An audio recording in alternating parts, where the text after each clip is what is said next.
Halo, apa kabar? Saya Ari Kurniawan, dan kali ini kita akan bahas topik seputar dunia keuangan, investasi, dan tentunya bisnis ya. Di masa kita serba tidak jelas ini, di masa karantina, di masa menjelang krisis 2020, menjelang resesi. Apa yang perlu kita lakukan sebenarnya?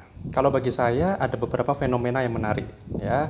Salah satunya kalau kita lihat pada piramida Maslow, itu kita sebenarnya kembali ke basic ya, basic needs. Jadi yang mungkin sebelumnya penting sekali untuk aktualisasi diri ya, di puncak piramida itu kan ada aktualisasi diri. Misalkan Anda liburan hanya karena ingin dilihat orang yang eksis atau orang yang status ekonominya bagus, status sosialnya oke, sehingga Anda perlu foto-foto untuk liburan. Itu pertama. Mungkin juga Anda perlu beli mobil untuk menunjukkan prestis.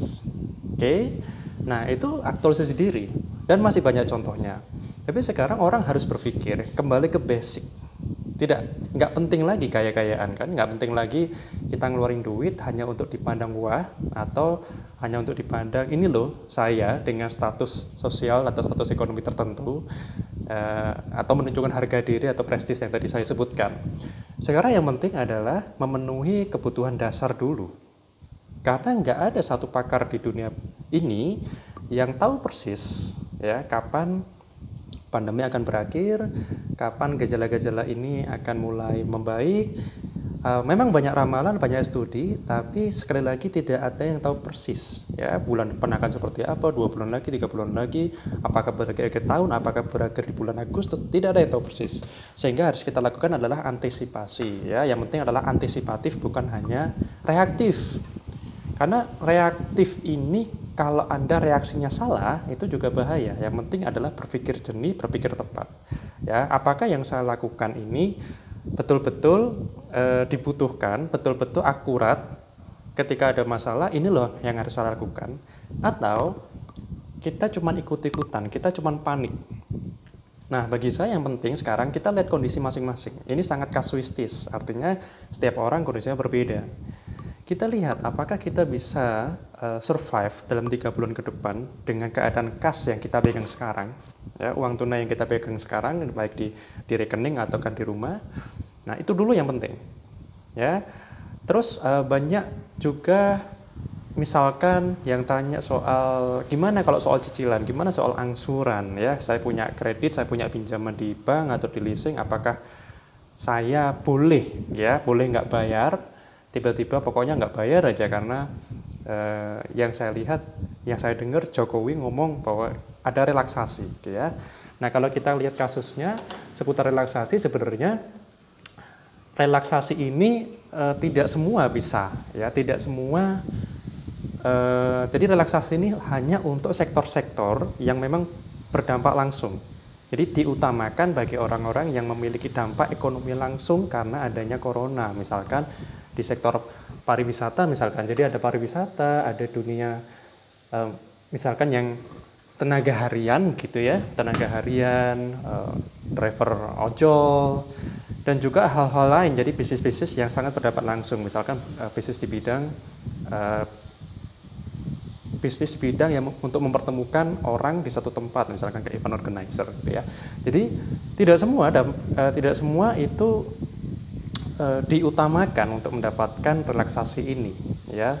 Nah, apa yang harus kita lakukan? Gini, kita lihat dulu apa sih yang Anda khawatirkan, gitu ya. Sebelum kita membahas apa yang harus Anda lakukan, apa yang kita khawatirkan, kita harus mengenal dunia perbankan dulu, ya. Bagaimana menyikapinya? Pertama, saya menegaskan lagi, yang harus Anda lihat adalah cek keuangan internal. Apakah Anda punya kas yang cukup untuk 3 bulan, 4 bulan, bahkan 5 bulan ke depan? Itu pertama. Kedua, masalah cicilan. Anda harus komunikasikan dengan orang yang memberi cicilan, orang yang memberi pinjaman ke Anda. Nah, apakah itu leasing, bank, ya. Anda harus berkomunikasi. Ceritakan masalah bisnis Anda kalau Anda seorang wirausaha, atau kalau Anda seorang pekerja lepas, ya ceritakan pekerjaan Anda, dampaknya karena corona ini seberapa dahsyat gitu ya. Nah, setiap bank, setiap leasing ya, setiap lembaga itu tentu kebijakannya beda-beda. Ya, tapi yang penting adalah keterbukaan. Jangan dibuat-buat. Karena kalau memang ya. Memang bisnis Anda tidak terlalu terdampak karena corona, ya, tidak terlalu dampak dan tidak logis Anda bilang misalkan bisnisnya di bidang online shop, ya, bisnisnya bisnis online. Kemudian bank nanti melihat bahwa sebenarnya apa hubungannya antara corona dan bisnis online Anda. Toh kalaupun turun nggak turun-turun banget, masih banyak yang lebih turun misalkan, ya. Anda misalnya turun 10%, 15%, tapi banyak yang lebih berhak. Bank berhak menilai bahwa oke, Anda nggak layak, pengajuan tetap kami terima, tapi Anda mungkin belum layak untuk beri kami relaksasi, ya. Relaksasi bentuknya bisa macam-macam, penundaan, terus peringanan bunga gitu, ya, perpanjang masa kredit jadi supaya lebih ringan, macam-macam. Tapi ini sekali lagi kembali ke lembaga, ya, yang meminjami Anda uang, ya. Oke. Nah, pertanyaan berikutnya, apakah boleh ambil cicilan untuk menutup cicilan sebelumnya, ya? Anda ambil kredit untuk menutup karena Anda nggak mampu bayar nih kredit pinjaman sebelumnya, Anda boleh pinjam lagi nggak? Jawabannya nggak boleh. Ini bahaya sekali, ya. Nah, ini berbahaya, kondisi seperti ini berbahaya, apalagi kalau Anda tidak punya cash flow. Nah, sekarang kita bicara soal cash flow. Apakah cash is the king? Yes, cash is the king, tapi untuk sementara waktu.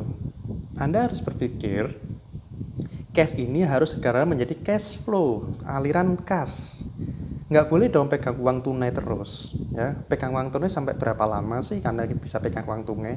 Kan akan habis. Anda harus berpikir secara kreatif, bertanya, banyak kenalan, ya, memperbanyak kenalan, mencari referensi, mencari ilmu-ilmu baru, pengetahuan baru soal bagaimana menciptakan cash flow. Nah, setiap orang beda-beda. Karena cash flow itu biasanya sangat dipengaruhi oleh satu, skill Anda apa, kedua mungkin Anda punya knowledge di bidang apa atau passion di bidang apa, ketiga relasi Anda siapa aja, ya. Jadi kemampuan untuk mendatangkan cash flow atau pendapatan baru atau pendapatan rutin gitu, ya, itu sangat tergantung hal-hal tadi. Jadi setiap orang tidak bisa disamaratakan. Nah, makanya kalau kita pun harus kredit, apakah boleh? Boleh. Yang tidak boleh kan karena Anda nggak mampu bayar pinjaman, terus Anda minjam lagi untuk menutupi, tapi Anda nggak punya rencana yang jelas, itu nggak boleh, itu bahaya. Nah, sekarang kalau pertanyaannya boleh nggak minjem lagi? Boleh, tapi digunakan untuk apa dulu?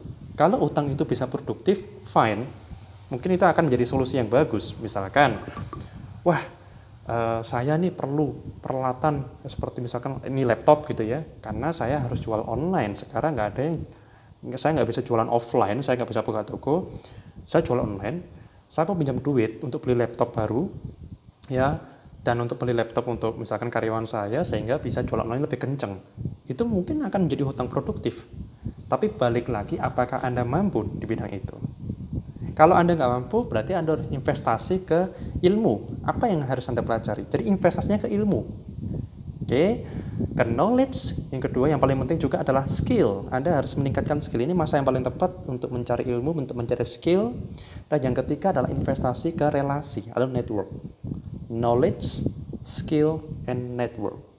Ketika Anda investasi di sana, ya, return on investment Anda akan kembali berkali-kali lipat, ya, akan bisa ribuan persen, bahkan belasan puluhan ribu persen, ya, dengan cara yang tepat. Nah, bagaimana kita mengetahui cara yang tepat mana, cara yang nggak tepat mana? Perbanyak referensi, ya, nonton YouTube edukatif, beli e-course, beli seminar-seminar online begitu, ya, yang menurut Anda ini Anda butuhkan, ya. Jangan malas untuk berinvestasi untuk menambah atau meningkatkan kemampuan diri Anda. Jadi investasilah pada kapasitas dan kompetensi.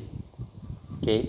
Nah, sekarang perlu dicek lagi, ya, kemampuan Anda. Perlu dilihat lagi kondisi Anda. Ingat, network itu semacam sistem pertahanan Anda. Jadi Anda perlu cek lagi, pasti ada teman, pasti ada relasi yang bisnisnya oke-oke aja di masa Covid malah menanjak, itu Anda dekati di situ. Anda ajak ngobrol, ya, Anda ajak partneran. Inilah investasi yang Anda harus lakukan. Sekali lagi Anda lihat, apakah dengan kondisi kayak seperti ini Anda stuck, ya, Anda cuma tunggu waktu untuk hancur, atau masih ada yang Anda bisa lakukan, ya. ada sesuatu yang Anda bisa upayakan, masih ada kreativitas yang Anda bisa lakukan. Nah, kembali lagi kalau soal kepepet karena pinjaman, komunikasikan dengan orang yang memberi pinjaman, komunikasikan dengan perbankan. Sekarang banyak sekali leasing yang di websitenya saya lihat sudah ada formulirnya untuk pengajuan. Ceritakan di situ secara terbuka, kondisi Anda seperti apa, jangan dibuat-buat. Dan yang paling saya haramkan adalah Anda ketika dengar Pak Jokowi ngomong soal relasi kredit 1 tahun, terus Anda tiba-tiba, kalau gitu nggak usah bayar. Jangan, itu malah Anda bisa kena masalah di belakang nanti. Ya, Anda jangan tiba-tiba nggak bayar. Anda harus ceritakan kenapa Anda layak untuk nggak bayar. Sektor Anda apa, dampaknya apa. Oke, karena mungkin nanti bisa berdampak pada misalkan ya BI checkingnya, jadi Anda dinilai reputasinya akhirnya jelek karena Anda tiba-tiba nggak bayar, ngilang, nggak ada keterangan, pokoknya Anda nggak bayar aja, wah reputasi Anda jelek. Sehingga nanti kalau Anda kredit lagi, Anda butuhkan modal untuk bisnis, Anda kesulitan karena nama baik Anda udah rusak. Oke, jadi ini kerugian buat Anda. Jadi kuncinya adalah komunikasi, berpikir jernih, investasi pada hal-hal yang produktif, tetap kreatif, perbanyak relasi, nyalakan sosial media Anda untuk menjalin relasi, ya. Jadi jangan cuma ngeksis, tapi harus meningkatkan kemampuan untuk menambah relasi yang berkualitas. Jangan lupa investasi untuk diri Anda sendiri. Terima kasih, sampai ketemu. Saya Ari Kurniawan. Sampai ketemu pada video berikutnya.